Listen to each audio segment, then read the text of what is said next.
Hello, somebody just logged in. Can you please say your name, type in your name and where you're calling from? Welcome to Living Life with Esohe live stream. This is our first live stream. Hello, welcome. I see people coming in and joining. Please, can you just indicate who you are? We'll just wait a few more minutes and then we start.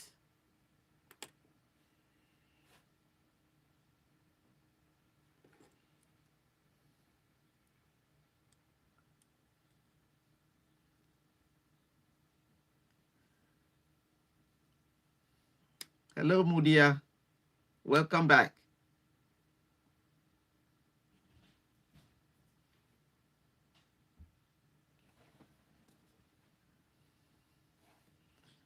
If someone just logged in, joined us, please can you say your name? You're welcome to Living Life with Esohe live stream. You're welcome. You're welcome. You're welcome.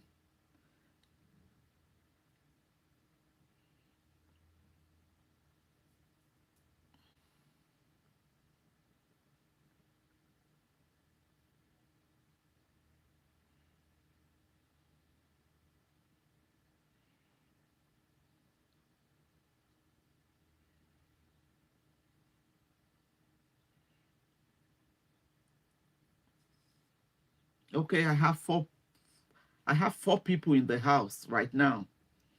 So can you just indicate the fifth person just joined? Can you indicate your name and where you're calling from? The sixth person just joined as well. You're welcome. Welcome to the live stream, Living Life with Esohe. How are you all doing?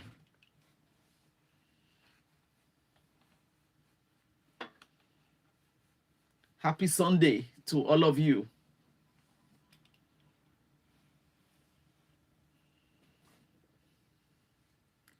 Happy Sunday.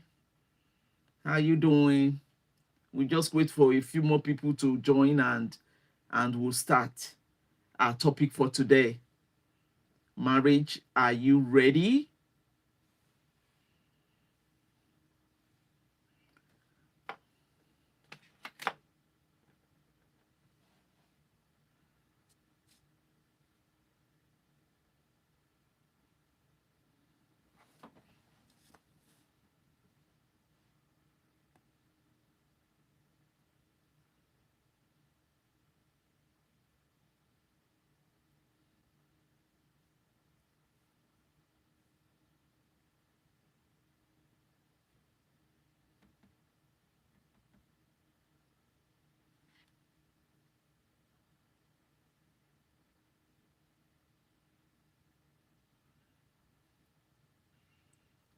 Osado, welcome to the house.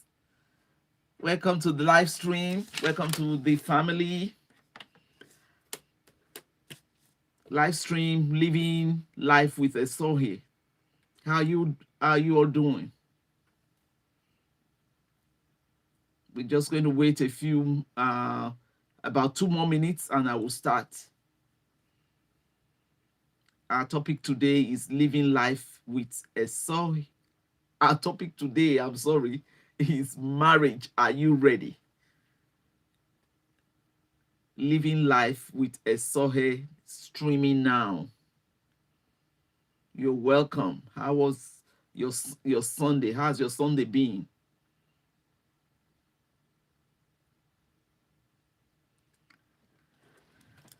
Okay, we're gonna start. As they come in, they just join. Marriage. How? Okay, marriage. Are you ready? Marriage is it's work on its own. We are starting now, so marriage is work on its own. Marriage is not is not as easy as what people think or say, because it takes two people to be able to work out a marriage, for the marriage to become successful, because you are two different people with two different backgrounds, different homes, maybe even different culture, and you are coming together to get married. And before now, you are courting. You the marriage we are talking about is between a husband and a wife. It's not the other marriages that we have now. It is the one that God has ordained between a, a man and a woman. That is what we are talking about here today. And as I said, it takes two to tango. It takes two to make a marriage work, because two different people coming from different culture, different homes, different religion, and you're trying to come together to make a marriage work. So what attributes? Because before you go into marriage, you have to really think about it. If you have a spouse that is serious right now, there are factors that come in for you to be able to make a choice.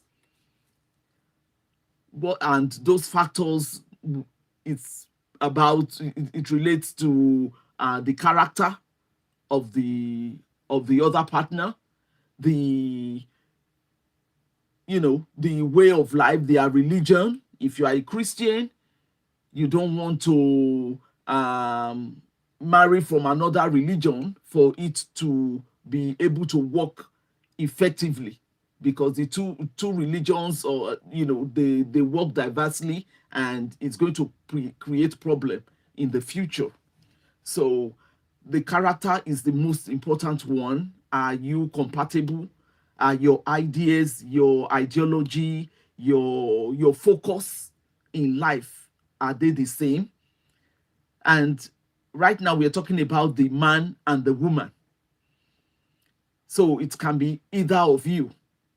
So I'm not relating this topic only to a particular sex, but to both sexes, because it works both ways. What kind of when it, as a somebody that wants to get married, have you even thought about how you want your marriage to be like, as a young girl or as a young boy wanting to have a partner, to have a husband or a wife in future? Do you ever even desire it?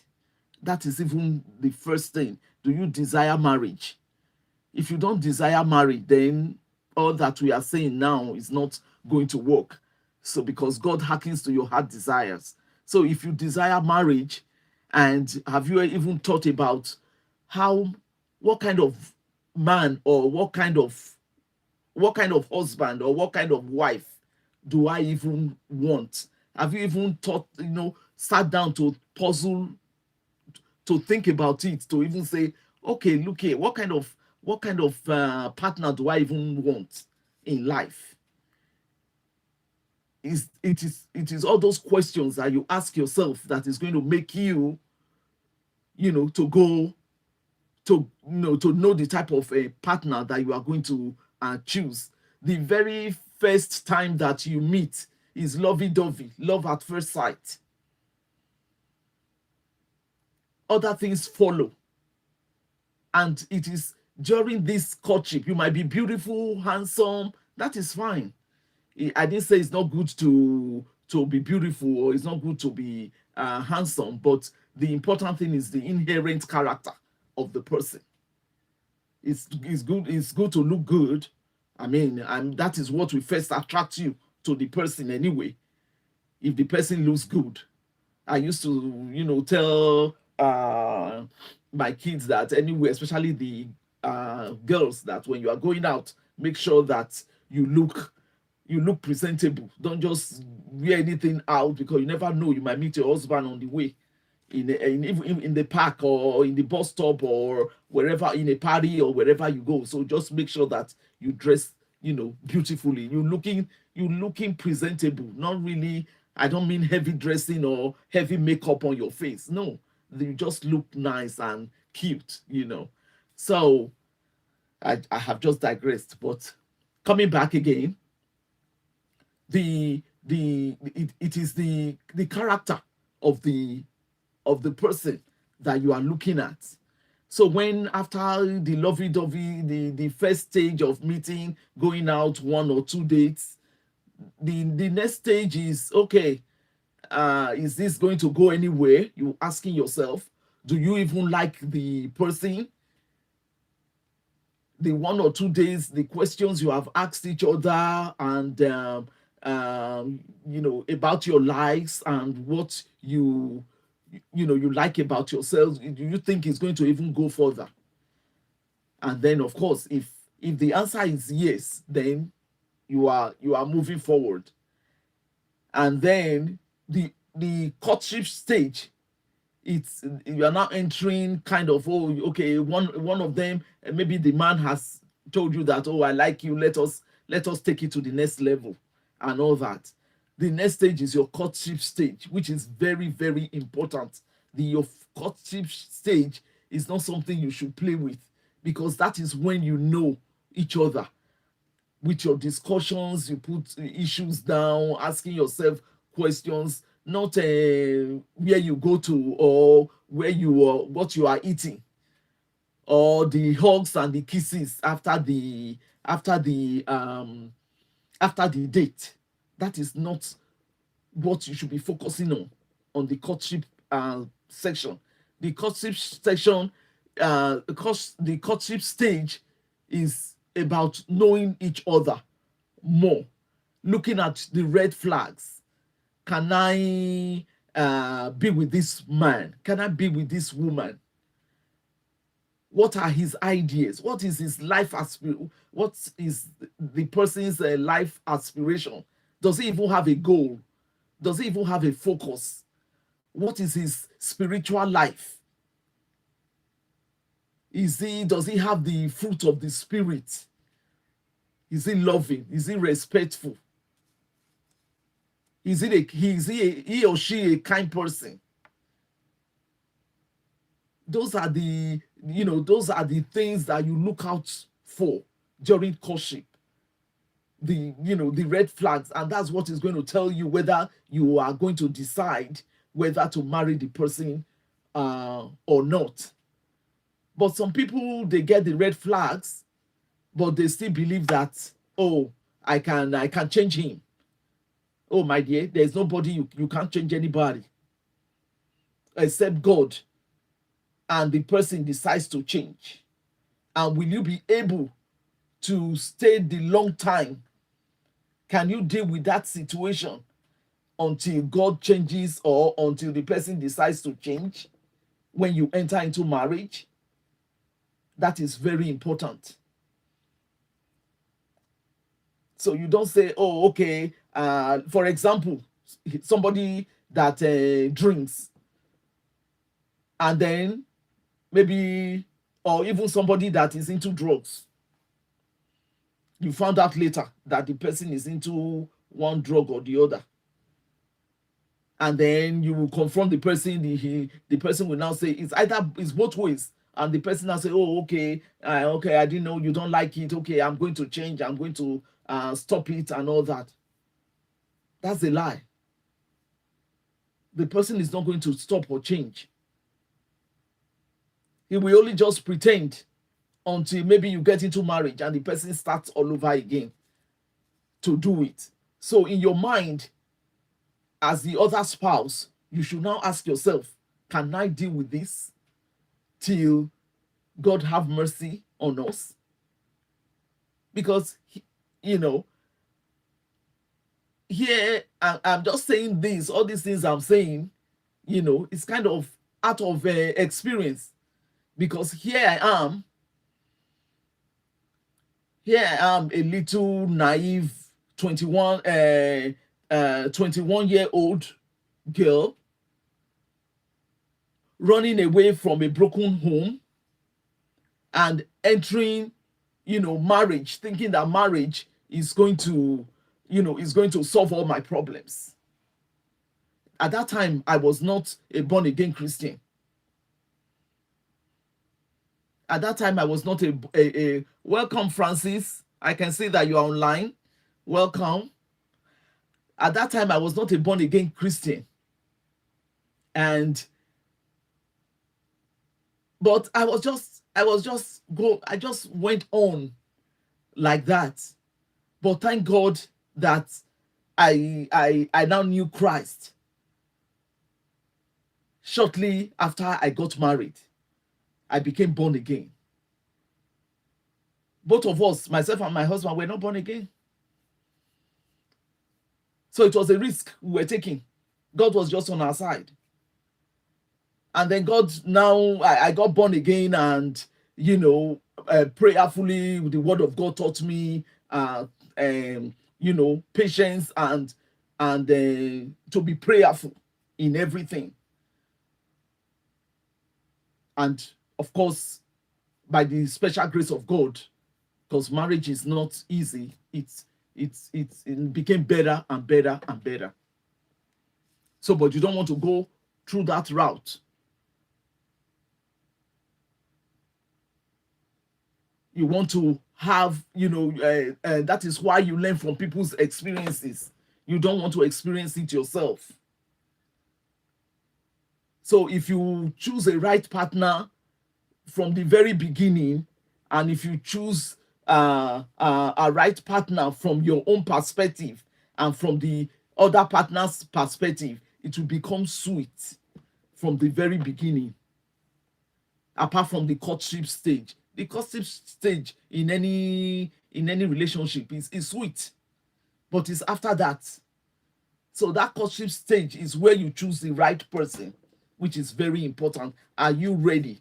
Marriage is work. You have to constantly work on your own self while you are prayerfully working on the other spouse. So marriage is it's not, when we're talking about the problems in marriage, we are not even really talking about the man and the woman. Problems come from external people, external family members and friends. You might even have a good, or in your own perspective, a good husband, but meanwhile you still have problems from the family or friends. So that is why that choosing carefully, who is this person, which family does he come from, which friends does he have, all those things come into play. You are not going to have everything 100%. Oh, I'm not telling you that, because there is nothing that is 100%. But the lesser the issues, the better the marriage will be.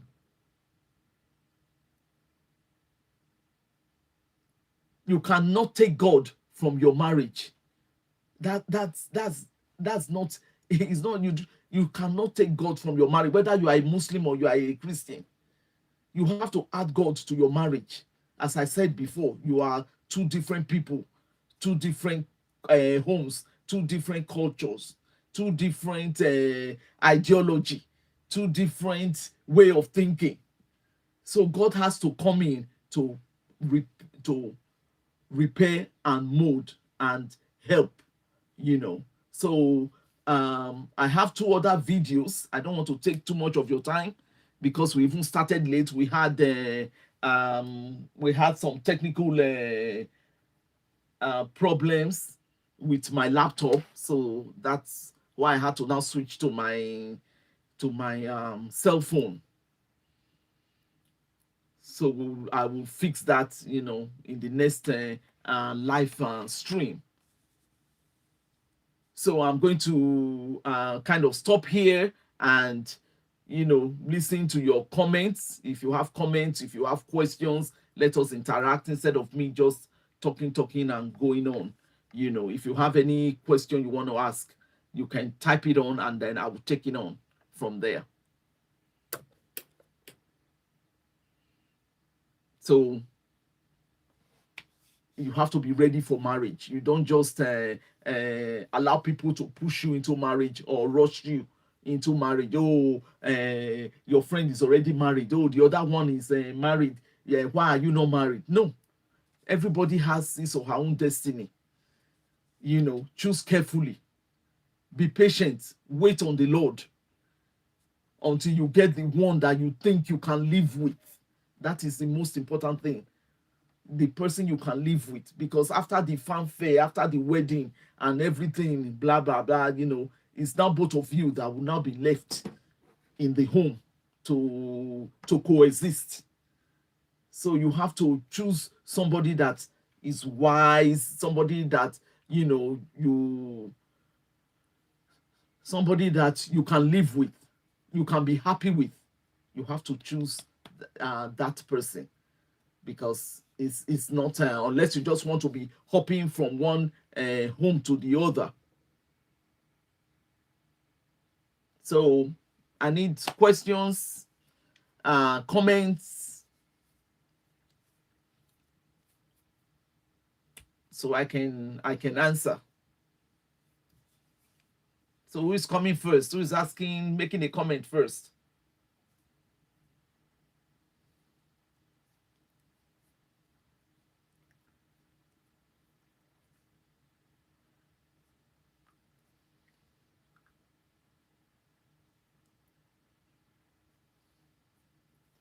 I'm waiting. Who is making a comment first? I have 2 other videos anyway that explains this thing in full in my channel, Living Life with Esohe, and it is I think the title is marriage. Okay, who said? Somebody just wrote something. How can we spot?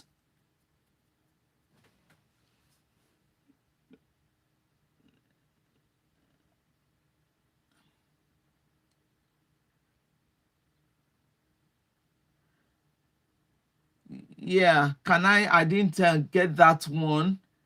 How can we spot? Can you rewrite it again? I can't find it.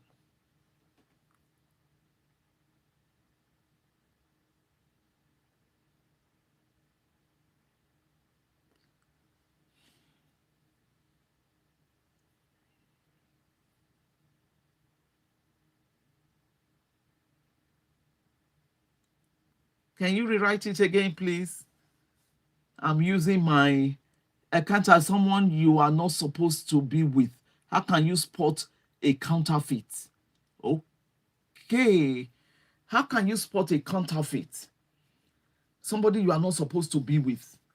There are different ways you can spot a counterfeit. And as I said, it is when you are in the courtship stage.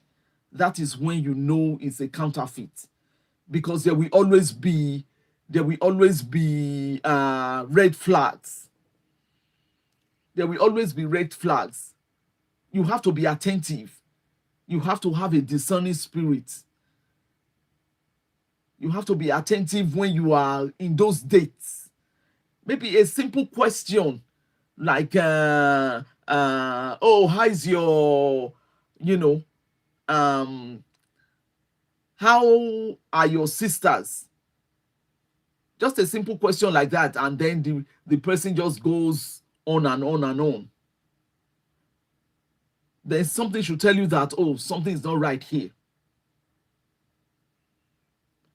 Or what do you like? And the person comes out to say things that you don't even agree with. Then that's a red flag that it's coming from the heart.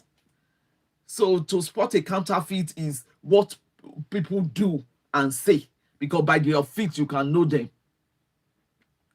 How does a female identify the right dude? How do I identify the right dude?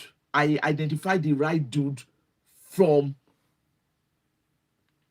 what I want in a man, my heart desire, what I want in a man. Is the man respectful? What is the attitude of the man? For me, what is the man respectful? What is the attitude of the man? Is the man kind? Is the man loving?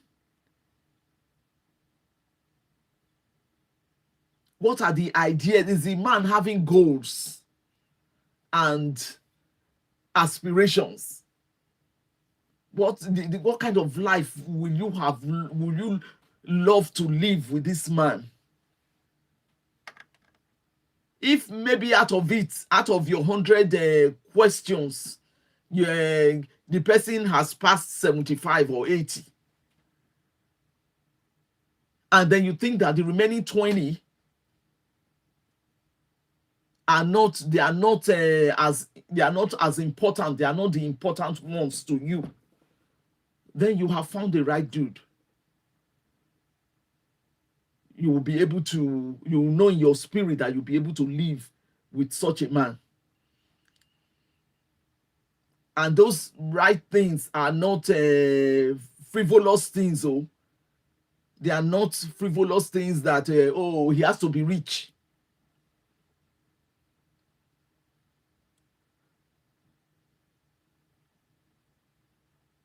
That is the problem. A lot of families, they push them. That's what I just said, that don't allow people to push you to marriage because of poverty, because maybe they cannot take care of you again, or they just okay, now it's time to marry, go and marry and all that. You have to find a way. It's your life. So don't I don't think unless maybe they are forced, they just carry you with your legs and carried you, bundled you as a girl or as a woman, and just bundled you to the man's house. But even then, in some cases, you see the people, the girls or the ladies still running away because it's not going to work at some point. At a particular point, it's not going to work. You see them running away. So as if because of poverty, then you now have to now be forced to, your parents will now push you to then you don't know what you have to know what you want as a lady. You don't allow the worst thing is that okay, maybe they'll say, oh, okay, we can't take care of you again, leave the house or something like that. Don't allow anybody at this time and age for any parent to force you into a marriage. It will not work on the long run. It's still going to be broken. So why do you want to? You are just postponing the doomsday. That is what I see about that. So instead, you just have to find a way of improving on yourself, so that marriage will not be the result of because you don't have money, then you now have to go into marriage, forcefully. That is not okay. Any other question?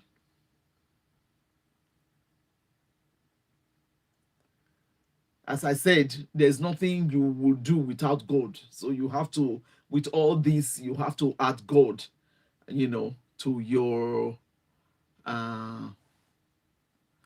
okay, what's your take on early child marriage practiced by some tribes in Nigeria?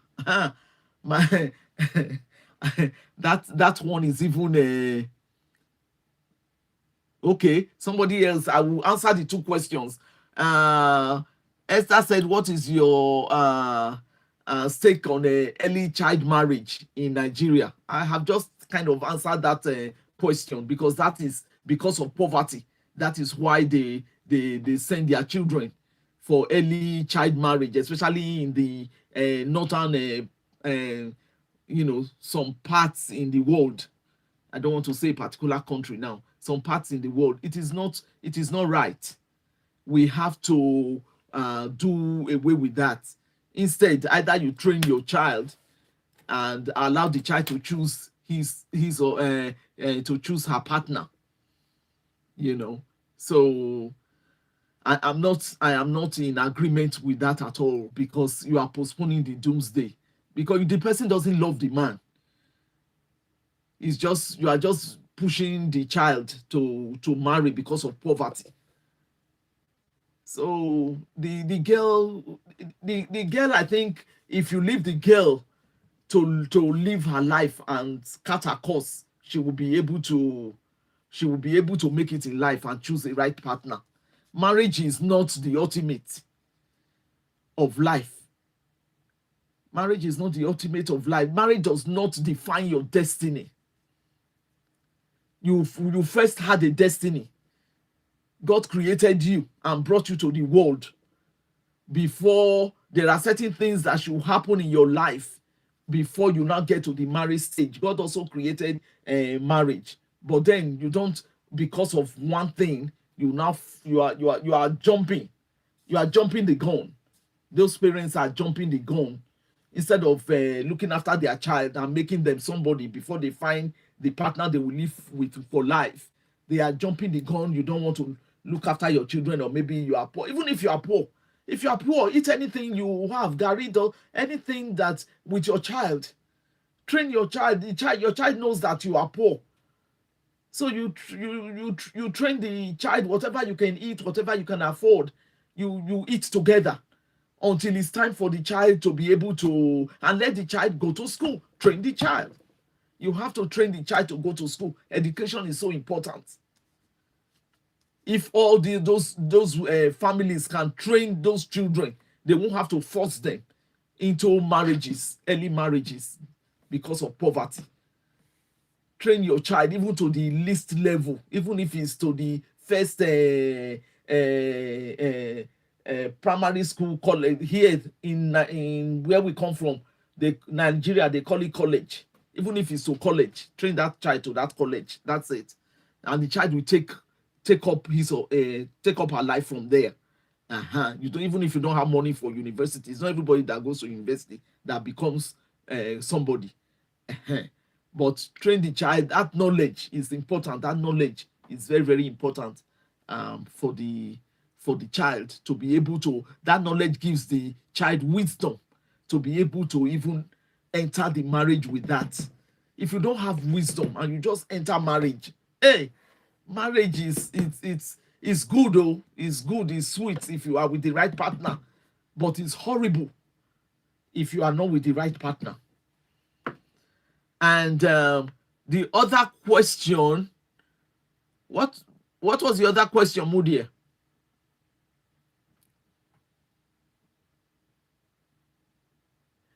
Okay, what if the man has everything but you are not attracted? If the man has everything, you are not attracted, don't go there, because that is materialism. You will be like, he has everything and you don't connect. Marriage is spiritual. It's a spiritual thing with God. And that is why God created it, so that a man and a woman, there's that spirituality, there's that spirit mingling between a husband and a wife. So if you don't connect with him spiritually, because he has money, he has everything, you are not going to be happy. There's still going to be that void. And that is why you have to connect with him spiritually during courtship. Is this somebody I can be with the money aside? Am I happy when I'm with him? Does he give me goosebumps when I'm with him? Money will always come. Money is material. It will always come. It will, when both of you work hard, money will come. When both of you plan your life together, money will come. When I married my own husband, we didn't have money. But we thank God today, at least we are not begging to eat. We were able to still bring up our children. So money is not everything. You have to connect to the person spiritually. Does it make you happy? Are you happy when you are around him? Does your spirit, do you have the same goals, aspirations of life? Do you see life the same way? That is what matters. Somebody has money and he can kill somebody, and here you are somebody that has compassion, and you cannot you can't even hurt a fly. How is it going to work? It's not going to work. So it has to, both of you have to be the kind of people that can hurt a fly for that kind of marriage to work. Any other question? I see 3 people on the line, so please like.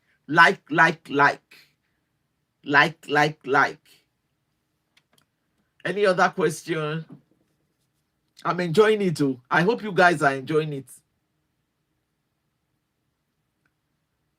And we will be done soon. We'll be done in a few minutes. We don't want it more than an hour. We didn't even start on time anyway. So we have about 3 minutes, because we didn't start on time, but we have 3 minutes to go. Once it's 4 o'clock, that we will end the session. So any other question?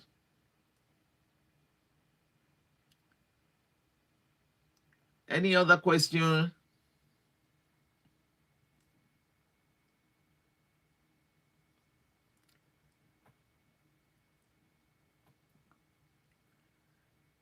So as I said, we have 3 minutes, 2 more minutes now. So go. I just recap. Marriage takes the 2 people to work for it to work out. What happens when you are forced into marriage by your spiritual parents because you impregnated a sister on a one night stand? That one is trouble. For a start, why did you go and impregnate a sister in a one night stand? The parents, the spiritual parents, are coming from that angle that if you didn't like the person, you shouldn't have even had sex with the girl. So, and now a child has come in. You are not, the child has come into it, and what do you want them to now do? In that instance, you don't you don't really have to go into marriage because of that one time stand, because I'm sure you didn't, the boy did not even know the girl that he was having a one night stand with. So the important thing is for the boy to just look after the child, because even if they force him to marry the girl, you are postponing the doomsday. It's not going to work. You are postponing the doomsday, because at a point in time when he really finds the girl that he loves, he's going to leave that girl or that woman, because this marriage thing is spiritually connected. You have to be with somebody that you can live with all your life. So even if they force him now to marry the girl, which is not right, I will not force. It will only just help the girl with the child, and that's it. So that is my take on that. The spiritual parents should just take it like that and help to raise the child. The child is theirs, and let the boy move on with his life. That's my take on it. Unless the boy really loves the girl, or the boy likes the girl, even with the one night stand, if he wants to marry her, then that's fine. But if in his mind he doesn't want to marry her, he doesn't like her to that extent of marriage, then nowadays we consider what will people say. Oh no, you do not consider what people will say. You do not. You do what does the what is best for you. What is best for you in a situation is a circumstance. in a situation like that. Okay, so that is that. So it has come to the it's 4 o'clock, and we'll end the session. Thank you for coming live for this session. Is the first section, and it will get better and better. Thank you all. God bless you. Bye bye. We're ending the streaming now. Bye. God bless you.